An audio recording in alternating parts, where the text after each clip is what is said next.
বৌদ্ধ ধর্মে অঙ্গুত্তর নিকায়ে গৃহী জীবনে দেবী ও রাক্ষসের সংসর্গকে আক্ষরিক অর্থে না দেখে রূপকভাবে ব্যাখ্যা করা হয়েছে।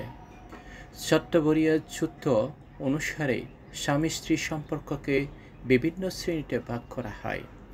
যে স্ত্রী স্বামীর প্রতি নির্দয়, হিংস্র, বিশ্বাসঘাতক ও ধ্বংসাত্মক হন তাকে বদক্ষমা অর্থাৎ রাক্ষসের প্রকৃতি বলা হয়েছে।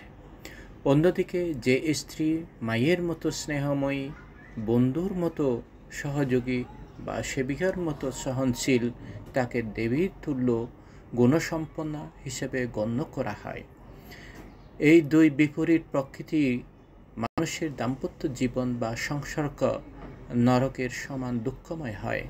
বুদ্ধের মতে এমন অসম মিলন গৃহী জীবনের অশান্তির মূল কারণ।